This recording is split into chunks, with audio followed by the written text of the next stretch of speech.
minasyaitonir rajim. Bismillahirrahmanirrahim. Alhamdulillahirabbil alamin. Arrahman. Iyyaka na'budu wa iyyaka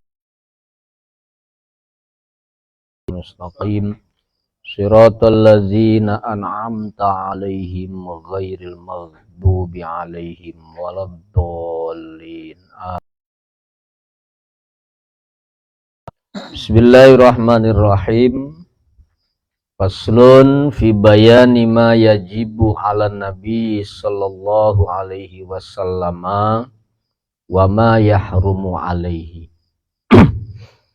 Utawi iki iku ana fasal iku fi bayani ma dalam menjelaskan kewajiban yajibu kang wajib apa ma ala nabi kepada kanjeng nabi kita Muhammad sallallahu alaihi wasallam, wama dan hukum-hukum haram yahrumu kang haram apa ma alaihi terjadi pada nabi. Artinya hukum-hukum yang diharamkan untuk nabi. Wama dan hal-hal yubahu kang diperbolehkan opoma lahu kepada nabi. Wama dan hal-hal khusso kang di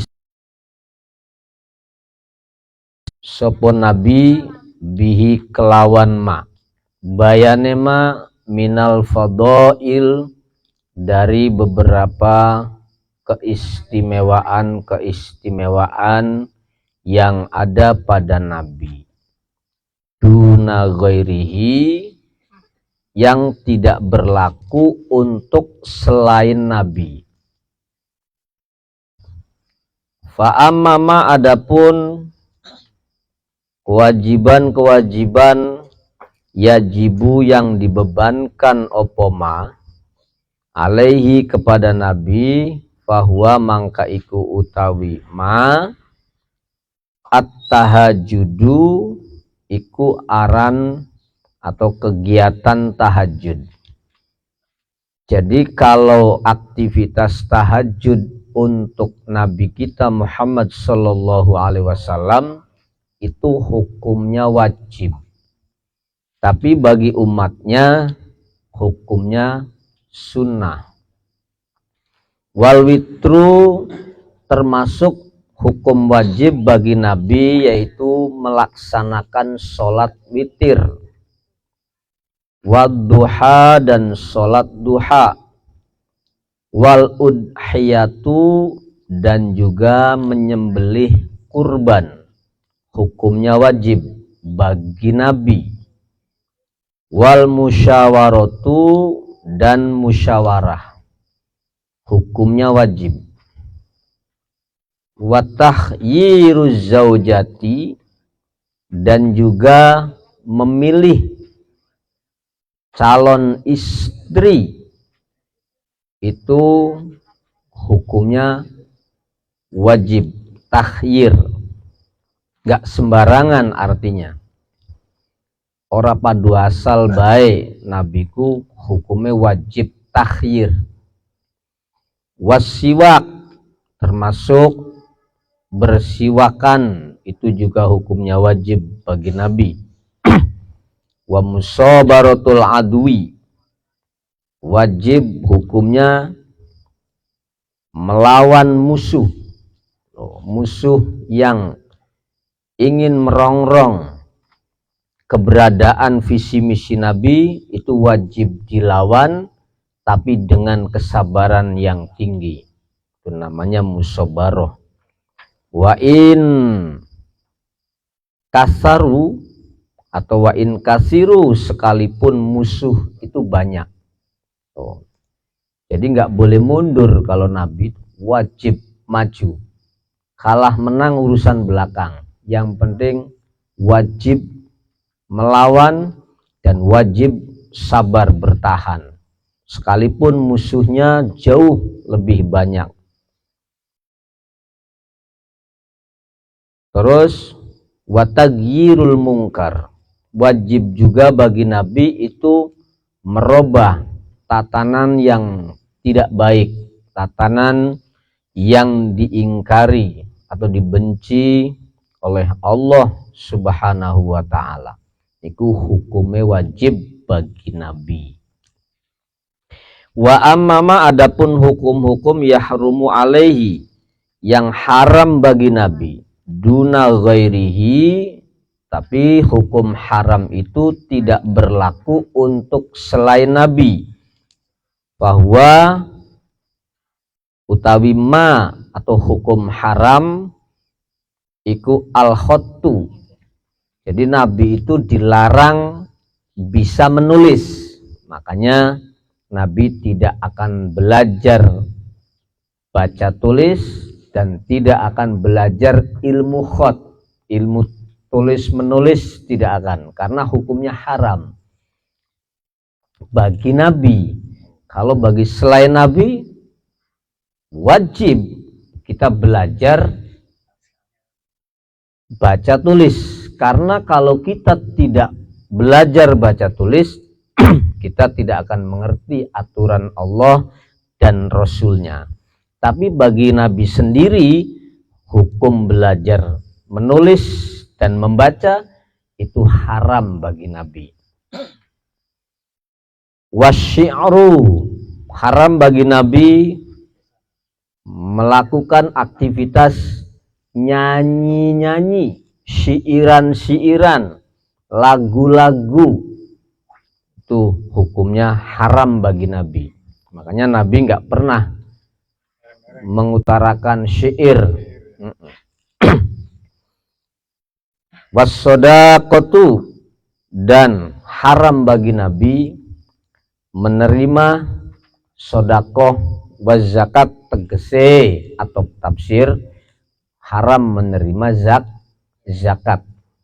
Kalau hadiah boleh, tapi kalau zakat itu haram bagi Nabi.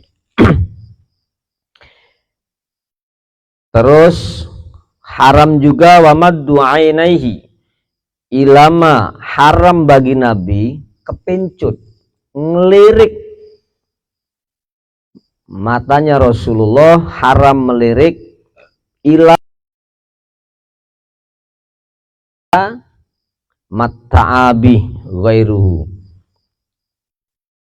yang diberikan, atau muti'abihi ghairuhu, yang diberikan bihi kelawan masopo ghairuhu, selain Nabi.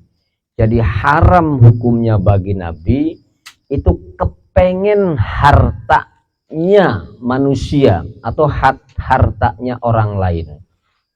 Padung lirik be boleh kena, kepengen be bloli, niku bagi Nabi barang umate broko rebutan sampai tukaran sampai perang gede-gedean, rebutan urusan weteng karo tanggai weteng.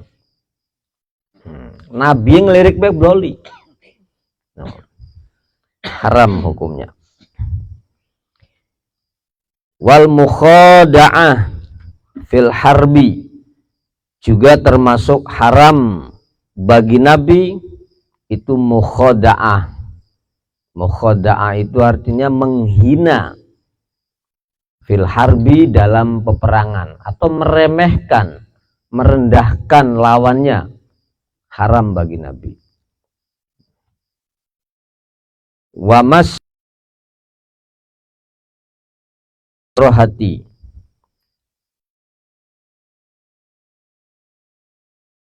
imsaku zauja al mukaroha, mempertahankan istri yang sudah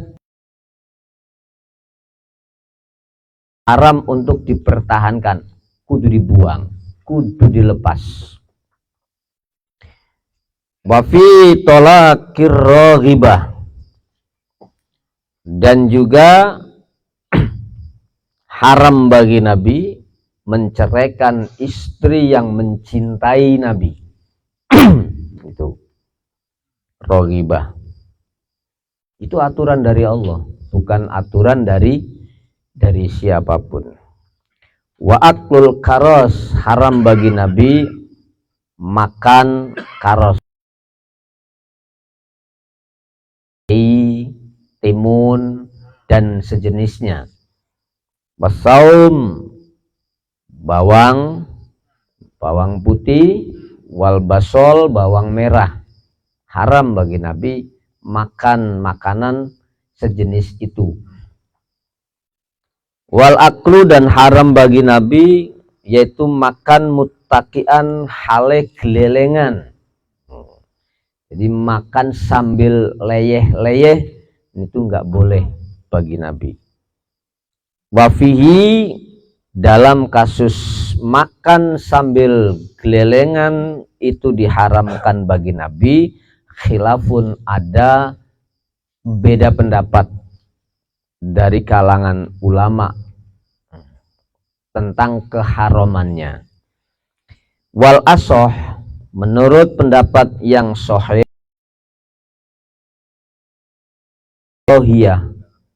bukan haram tapi makruh, mahmul alal karoha,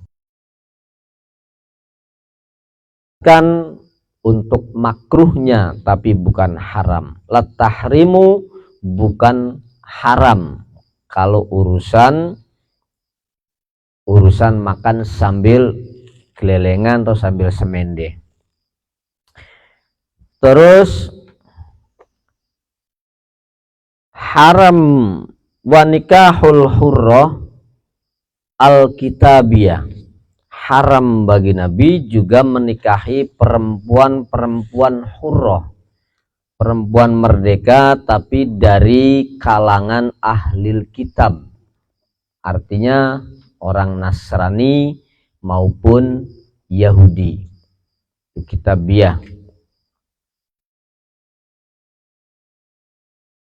Al-muslimati, juga haram juga menikahi amat yang muslimah, wa ghairiha, dan selain amat yang muslimah. Budak, amat itu budak. was sholatu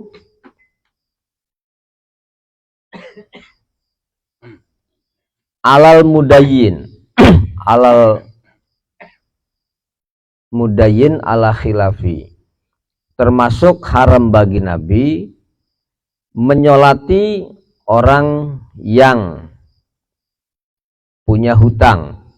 Haram bagi Nabi ketika orang meninggal dunia terus Nabi disuruh menyolati, itu haram bagi Nabi menyolati orang yang mudayin, orang yang punya hutang, tapi ala khilafin fihi, tapi di situ ada perbedaan pendapat. Wal asoh, utawi kaul yang lebih sahih, anahu sholat, boleh Nabi mensolati jenazah yang masih punya hutang. Ba'da dalika, setelah disaur. Ba'da dalika, setelah disaur. Wanas'uhu, dan juga haram bagi Nabi li ammatil harbi, melepaskan budak-budak yang sifatnya dari kafir harbi. Kafir harbi itu kafir yang betul-betul memerangi umat Islam secara terang-terangan, itu disebut kafir harbi. Qoblal qital, sebelum perang. Jadi melepas amat kafir harbi sebelum perang. Wa ammama adapun hukum-hukum yubahu kang dimubahaken lahu kanggo Kanjeng Nabi, fahuwa mangka utawi mayubahu iku hukmuhu linafsihi, ketentuan yang ditentukan Nabi linafsihi untuk pribadinya itu mubah. Walifar'ihi dan untuk cabang-cabangnya hukum yang sifatnya untuk pribadi Nabi itu mubah. Wa syahadatihi dan syahadatnya Nabi.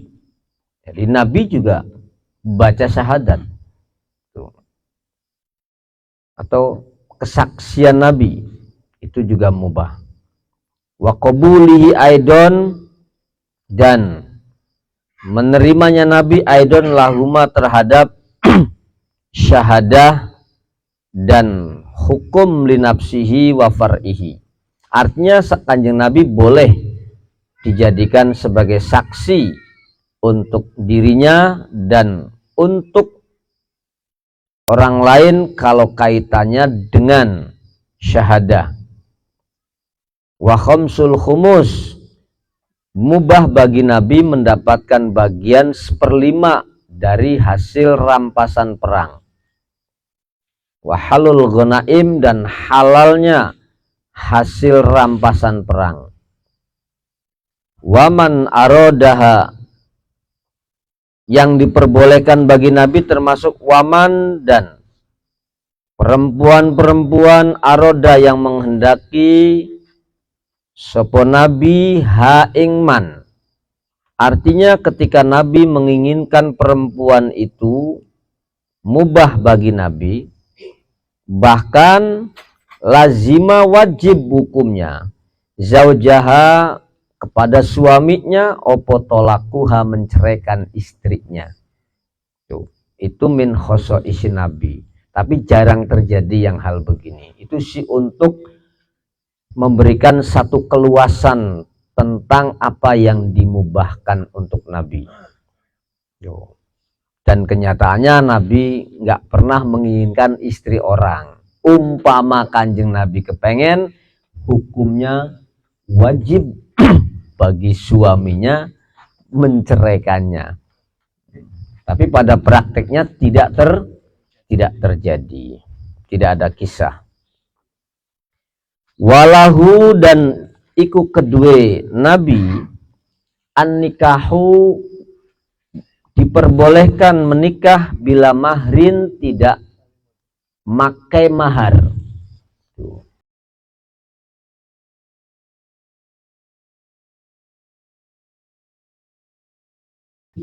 Menikah mahar itu hukumnya mubah.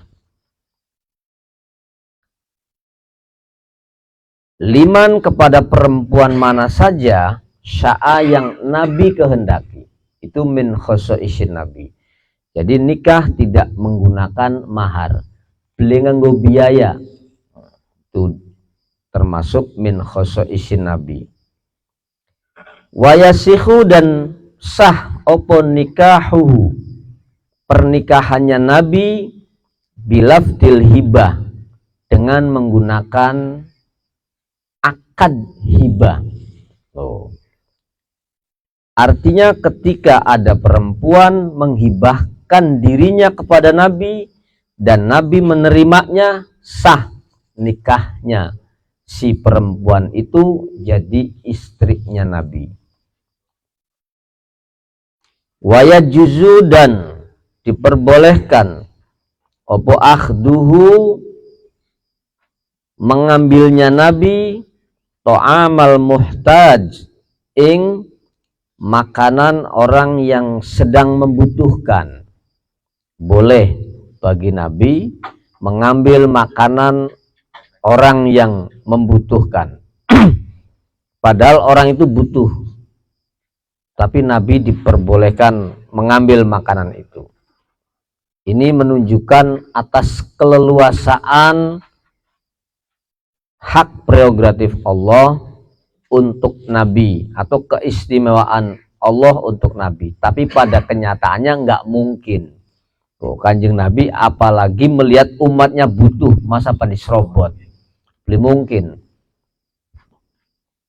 Ini hanya menunjukkan bahwa sebuah isyarah begitu istimewanya Nabi, diberi beberapa keistimewaan yang luar biasa. Wayal zamu dan wajib al-muttorro, ing orang yang membutuhkan sekalipun, apa badluhu, menyerahkan apa yang dimiliki oleh al-muttor. Umpama jaluk, wajib saya butuhkan untuk Nabi. Itu min khosaisyir Nabi di situ.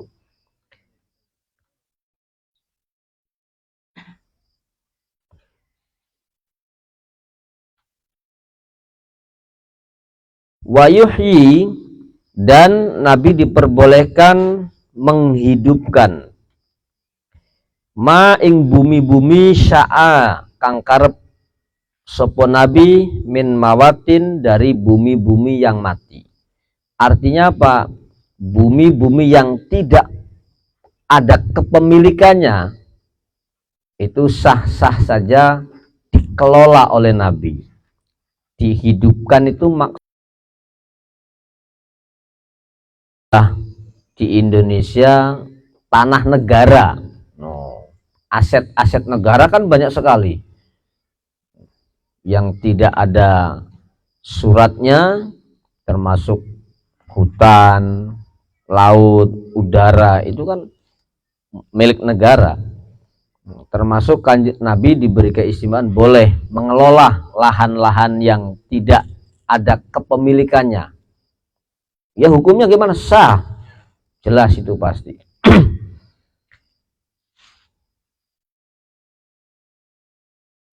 Wayak tadi bi ilmihi abadan. Benar wayak tadi ya.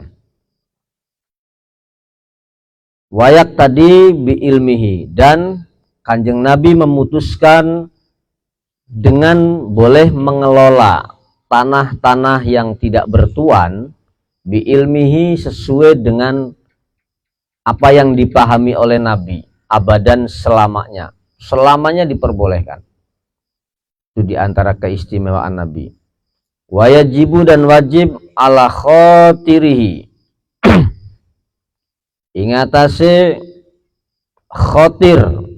Khotir itu kerentek-kerentek yang ada pada Nabi. Wajib daf'aqosidihi, ing menepis orang yang bertujuan jelek kepada Nabi, bisuin, kelawan buruk. Jadi wajib untuk orang sing duwe pikiran blesak ning Kanjeng Nabi, Kanjeng Nabi wajib menepis orang itu. Wala yang takodi atau yang takidu itu, awas saya salah tadi. Wala yang takidu, tidak akan batal opo wudu'uhu, wudu'e Nabi, bin naumi, sebab tidur. Wala bilamsi, dan juga wudu'nya Nabi tidak bakal sebab bersentuhan dengan lawan jenis. Alal asoh, menurut pendapat yang lebih sahih.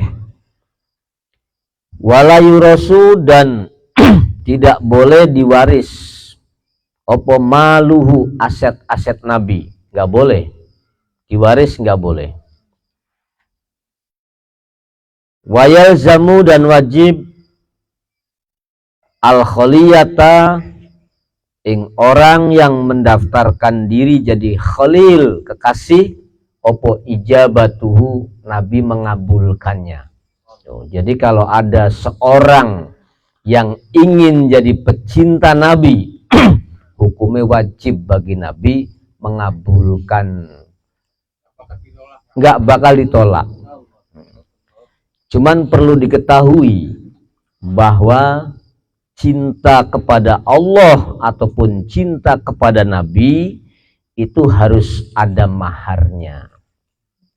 Supaya cintanya bisa diterima, itu harus ada maharnya. Maharnya 3.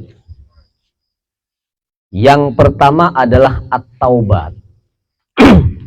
Taubat itu artinya bersih dari lahir maupun batin. Maksiat lahir kita harus pun harus selalu tobat. Bukan berarti kita selalu suci, bukan. Paling tidak untuk bertobat. Bahasa sederhananya, Allah maupun dengan persyaratan bersih lahir batin.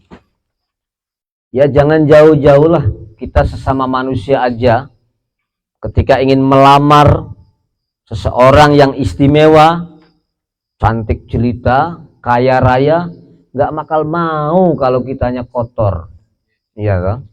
Jelek, wis kotor, blesak, mambu sisan, ya, belegelem, iya kan?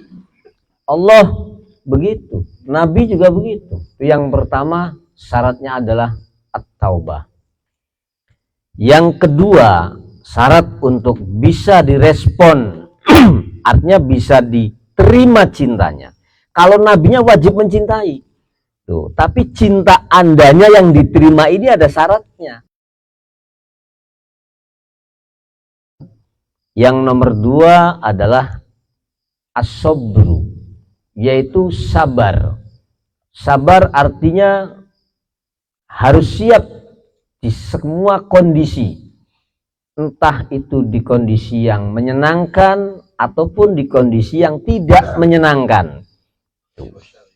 Itu namanya sabar, proaktif, tidak pasif. Ya ibarat seorang kekasih, kalau betul-betul ada rasa cinta sekalipun dicubit itu sakit, tapi cubitan itu apalah artinya. Tuh, kalau betul-betul asli muhibbin li Rasulillah, asli muhibbin lillah, ya kerasa sakit sih sakit. Kangaran blenak, kangaran melarat, kangaran rezeki beli ketemu, iku ningati ku rasanya kayak kiamat. Tapi kudu diterima. Ibarat Allah lagi mencubit kita. Kalau kitanya betul-betul ada rasa cinta, ya sudah harus siap. Lamun wong demenan kok durung nembe dikonokakan bae sewot. Ya. Iya kan? Durung udah dirabine jare kasare ngomong kan nembe dicewit semono bae aku mengkel ya bubar ning dalan. Padahal sing wadon kepengennya mesra lah menanu kok cuman dengan cubitan. Allah pun begitu. Makanya syarat mahar yang harus dibayar yang kedua yaitu dengan sabar. Karena sabar itu sendiri as-sabru nisful iman. Sabri, riadoh puasa itu separuhnya sabar. Ini sabar yang paling berat yaitu tadi harus siap di semua kondisi, baik yang menyenangkan untuk kita maupun yang tidak menyenangkan. Apapun itu baru mahar yang kedua. Mahar yang ketiga adalah zuhud.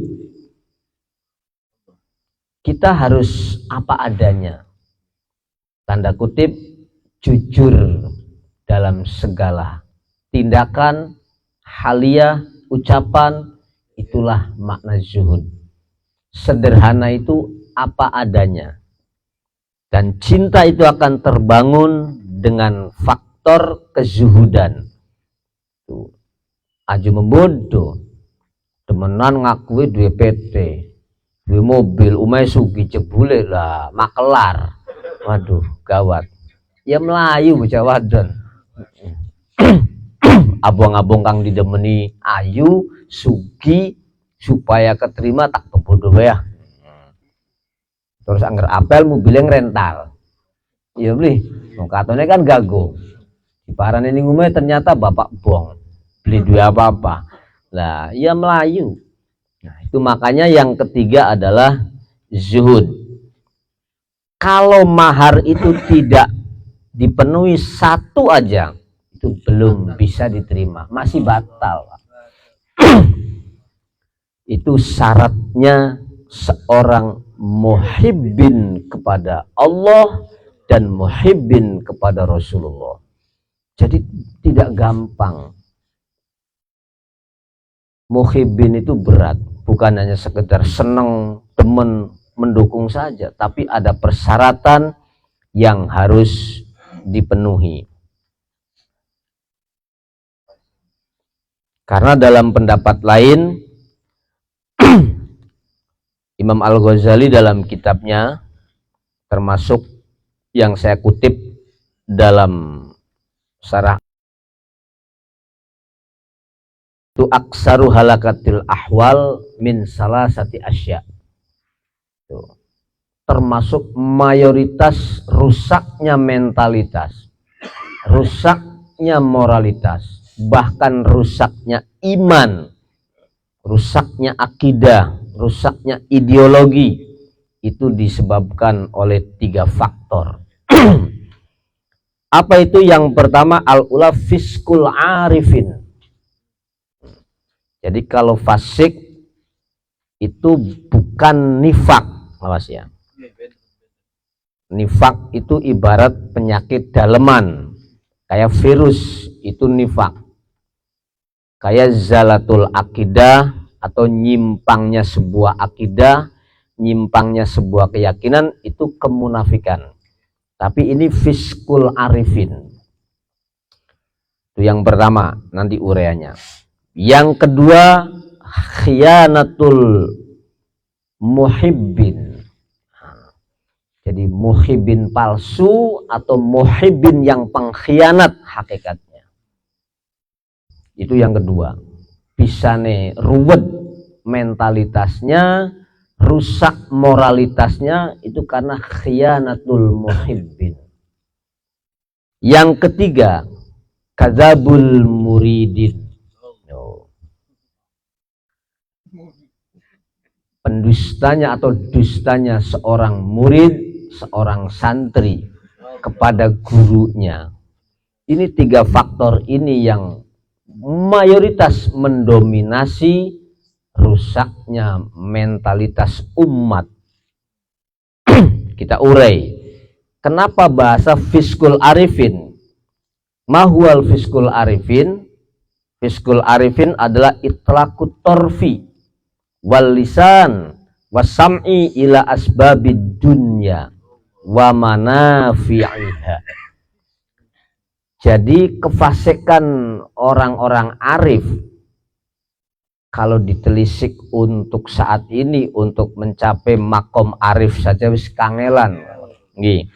Bahasa sederhana, faseke golongan kiai, faseke ulama, faseke mursyid, gitu. Faseke tokoh agama, itu diantaranya itlaqut torfi. Fisiknya si idep, Kang Is. Fisiknya idep, ngomongnya bagus, santun, sopan, bersahaja.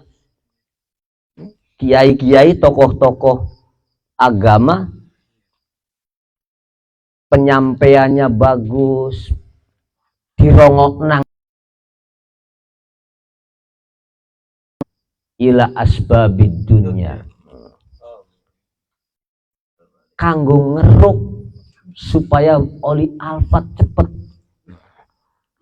kanggo ngeruk supaya pondoknya gelis gede, kanggo ngeruk supaya inovare boneting trempel. Lamun wis mekonon lho, itu fiskul arifin. Lamuning saat kieu, artinya umat santri hanya dijadikan komoditi kepentingan pribadi. Oke, kita nggak akan mengkritisi kepentingannya, tapi ini dampak yang ditimbulkan dari tokoh itu, yang fasiknya saja sebegitu beratnya, bahkan aksaru fasadatil ahwal, bisa merusak. Kena rabies, Pak, nular ning umat. Kenapa nular ning umat? Yang lain sing diobrolaken iku kemewahan kiai ini. Wah, abah sampun duwe Al-Fatih 3, alhamdulillah. Abah pondoknya nambah gede, nambah akeh, alhamdulillah. Nah, itu obrolan yang seperti itu merupakan indikasi bahwa umatnya sudah terkontaminasi oleh fiskul arifin. Masya Allah, ini kalau hanya itu yang dikejar, ila asbabid dunya wa manafi'iha, alasan boleh 1000 alasan, tapi kalau memang prosesnya seperti itu, itulah yang bikin mentalitas umat jadi rusak. Itu yang pertama. Yang kedua, khiyanatul muhibbin. Wis kian ya, khiyanatul muhibbin, atau bahasa lain i'radul muhibbin. Ma huwa khiyanatul muhibbin? Ikhtiyaru hawahum ala ridho maulahum fima yastaqbiluhum. Jadi khianatnya muhibbin kepada Allah, muhibbin kepada Rasulullah, itu adalah yang dipilih dan yang diutamakan hanya kepentingannya saja. Tuh. Kepentingan untuk pribadi dan kelompoknya saja. Hawanya saja. Ala ridho maulahum, tidak mau mencari tahu atau meninggalkan mengejar ridho Allah Subhanahu wa ta'ala. Artinya ridho Allah akan ada ketika kita mampu membayar maharnya cinta kepada Allah. Ridho Rasulullah akan ada ketika kita bisa membayar mahar atau mas kawin agar bisa jadi kekasihnya Rasulullah Shallallahu Alaihi Wasallam. Supaya jangan salah sikap, kita tuh sekalipun muhibbin harus profesional muhibbinnya. Plepedu geradak-geradak baik, plepedu kerayak-kerayak baik. Tuh. Inilah yang terjadi. Mau tidak mau, suka ataupun tidak suka, itulah fakta yang ada. Fima yastaqbiluhum, bahkan ikhtiyaru hawahum, pilihan untuk mengedepankan kesenangan kelompoknya, kesenangan pribadinya, itu sampai jauh ke depan, sampai diagendakan terus menerus. Beli cukup umpama wis oli semeneh wis lumayan akeh, masih terus kurang baik. Preben carai. Akhirnya menebar pesona dengan slogan kita kaum muhibbin. Muhibbinnya preben sampean bener ta durung. Yari Kanjeng Nabi sih pasti demen ning umate, wong buktine ketika beliau meninggal dunia sing dikhawatiraken niku umate, mergo saking demene sami kali Gusti Allah. Gusti Allah juga dawuh, saya itu berhak untuk mencintai kamu semua. Makanya ketika Allah berhak mencintai kita, supaya cinta kita diterima, lah itu dilaksanakan. Itu namanya profesional dalam mencintai. Terus yang ketiga, faktor rusaknya moralitas, rusaknya iman, rusaknya mental, itu adalah kadzibul muridin, dustanya seorang pelajar dustanya seorang santri, ayakuna dzikrul khalqi wa ru'yatihim yaglibu alaihim ala dzikrillah. Akhirnya yang berkembang di kalangan santri itu adalah zikrul khalqi. Apa yang lagi rame itu yang selalu dibicarakan. Anane viral, viral, dan viral. Yaglibu alaihim ala dzikrillah. Ngaji ora pada kieng. Tuh khianatnya atau dustanya seorang santri itu. Ngaji blekiyeng senenge grudak-gruduk baik. Cocok mboten kalau fakta yang ada. Itu dustanya seorang muridin. Muhibine wis mekonen, ya wis karu-karuan. Santrine nambu-nambu. Padu beli seneng ngaji, padu beli kiyeng. Senenge grudak-gruduk, grup-grupan. Terus eng-engan, poyok-poyokan. Ini kan merupakan sebuah kerusakan besar sebenarnya. Fakta yang ada. Yaglibu alaihim tuh. Zikrul khalqi wa ru'yatihim. Sing digolek sensasional, viral, tapi ala zikrillah ninggalaken ngaji. Nah,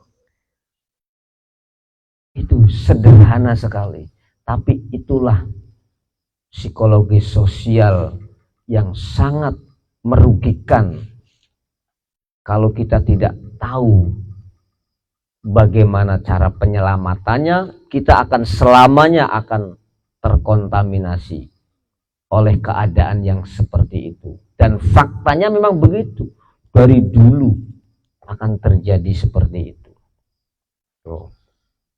Fiskul arifin, khianatul muhibbin, kadibul muridin. Ini 3 faktor Kang Us sing mendominasi itu. Kenapa saya sampaikan? Supaya tahu aja, ini loh hakikat yang sebenarnya. Kita nggak akan menuding si A si B yang salah, enggak. Ini merupakan suatu kajian yang harus kita terima, enak maupun nggak enak. Supaya kita tidak salah menyikapi situasi dan kondisi Kang Haji, agar seperti itu jadi enak. Terus ngaji yo ngaji mawon, ayo dibangun. Ini yang paling terpenting tuh, membangun sidkul muridin, jangan kadibul muridin. Ini yang dibangun, dustanya seorang siswa, dustanya seorang santri. Wis kiai ini tujuannya umpul-umpul baik, ya. Nah, santrinya mau konon, yaitu klub menanu, sepaket Kang Fani, sepaket yang terjadi itu burak KB, burak KB. Makanya mudah-mudahan dengan adanya keterangan seperti ini kita tidak salah sikap, minimal kita bisa introspeksi diri, gitu loh. Jadi mbari aja ke gawa-gawa Kang Us, dengan fenomena gelombang yang ada. Wis ngaji sing temenanan, ngopi sing ado, sing wekel, wis insyaallah beli macem-macem, mana loh? Itu diantaranya. Makanya di sini wayalzamu al khaliyata ijabatu. Di Kanjeng Nabi itu diwajibkan oleh Allah untuk menerima orang yang mendaftarkan diri jadi muhibbin, jadi kekasih. Karena Gusti Allah sampun proklamasi, wis memproklamirkan diri bahwa saya betul-betul mencintai kamu semua. Nah, tinggal haknya Anda itu juga hukumnya wajib mencintai aku, kata Allah. Kenapa kita wajib mencintai Allah? Sebab kalau kita mengabdi kepada Allah tidak didasari dengan rasa cinta, maka akan hambar sebuah pengabdian. Tuh. Karena makna mahbubul hakiki, kekasih sejati, itu sudah tertuang dalam kalimatut thayyibah, La ilaha illallah ay la maujuda bihaqqin illallah, la ma'buda bihaqqin illallah, la mahbuba bihaqqin illallah. Akan seperti itu. Nah, tiga makna itu tidak bisa lepas dari kalimat thayyibah. Makanya Quran dari awal sampai akhir itu menunjukkan isinya untuk mentauhidkan kepada Allah Subhanahu wa ta'ala. Diturunkannya para nabi pun begitu, untuk mentauhidkan Allah. Ini yang harus kita pahami, yang harus kita perjelas, supaya jangan sampai salah dalam menyikapi setiap fenomena yang ada. Kalau kita nggak bisa bercermin kepada mereka-mereka yang mampu mendiagnosa kondisi dan situasi, itu diantaranya wayak odu, dan dikatakan jadi opon nikahuhu, hukum nikahnya Nabi bila waliyin, tanpa butuh seorang wali, wala syuhudin, dan tidak diperlukan seorang saksi. Artinya sah ketika Rasulullah menikah, itu sah hukumnya. Kalau kita nggak sah. Wa mimman sa'a, dan sah juga hukumnya Nabi menikahi perempuan-perempuan. Man di sini maknanya nisa, perempuan. Sa'a yang Nabi kehendaki. Jadi lamun Nabi demen wong wadon, ya, iku sudah sah jadi istrinya Nabi. Lamun Nabi demen wong wadon, pasti sah jadi istrinya Nabi. Itu nggak sembarangan. Instruksi dari Allah. Itu min khosaisin Nabi, yang tidak boleh dilakukan oleh umatnya. Lamun mekoten umat ya sido. Ake wayang golek ndase pecah, ya.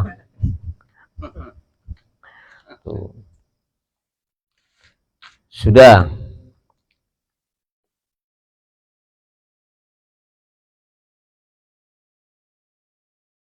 Wa amma ala arba'in, ya, wala syuhudin, dan tidak butuh saksi, walahulan bagi Nabi azziyadah utawi lebih, boleh lebih daripada satu, ala arba'in lebih dari 4 malahan, menikahi seorang perempuan, seorang istri, wa ala tis'in lebih, bahkan 9 fil asoh menurut pendapat yang sahih. Walahulan bagi Nabi an nikah, boleh menikah fil ikhram, sekalipun Rasulullah lagi ikhram, itu sah nikahnya. Kalau kita nggak boleh. Wayasikhulan sahapun nikahuhu, nikahnya Nabi, min nafsihi, dari keinginan Nabi sendiri, atau wamiman, dan perempuan-perempuan sa'a yang berkehendak sopon Nabi, atau perempuan itu menawarkan diri, Nabi mau, sah jadi istrinya, atau Nabi sendiri yang mau, itu juga sah jadi istrinya. Jadi ada 2 opsi itu tadi. Wa amma ma khussabihi minal fadhail, adapun keistimewaan-keistimewaan yang diistimewakan sopon Nabi bihi kelawan ma minal fadhail, dari beberapa keistimewaan, bahwa mangka iku utawi ma iku anna azwajahu, bahwa sesungguhnya istri-istrinya Nabi, allati ya azwaj, mata kang sedo sapa Nabi, anhum meninggalkan istri azwaj, haramun iku hukumnya haram, alaihi kepada orang lain, untuk menikahi bekas istri Nabi, qot'an secara hukum pasti. Jadi istri-istri Nabi yang ditinggalkan itu haram untuk dinikahi oleh umatnya atau bahkan oleh nabi yang masih hidup, umpama itu juga haram tuh, bahkan dinikahi oleh seorang nabi yang masih hidup kayak Nabi Khidir atau nabi-nabi yang lain yang hidup sebelum zaman Nabi kita Muhammad Shallallahu Alaihi Wasallam. Karena kalau dihitung jumlah nabi kan luar biasa banyak, 124.000.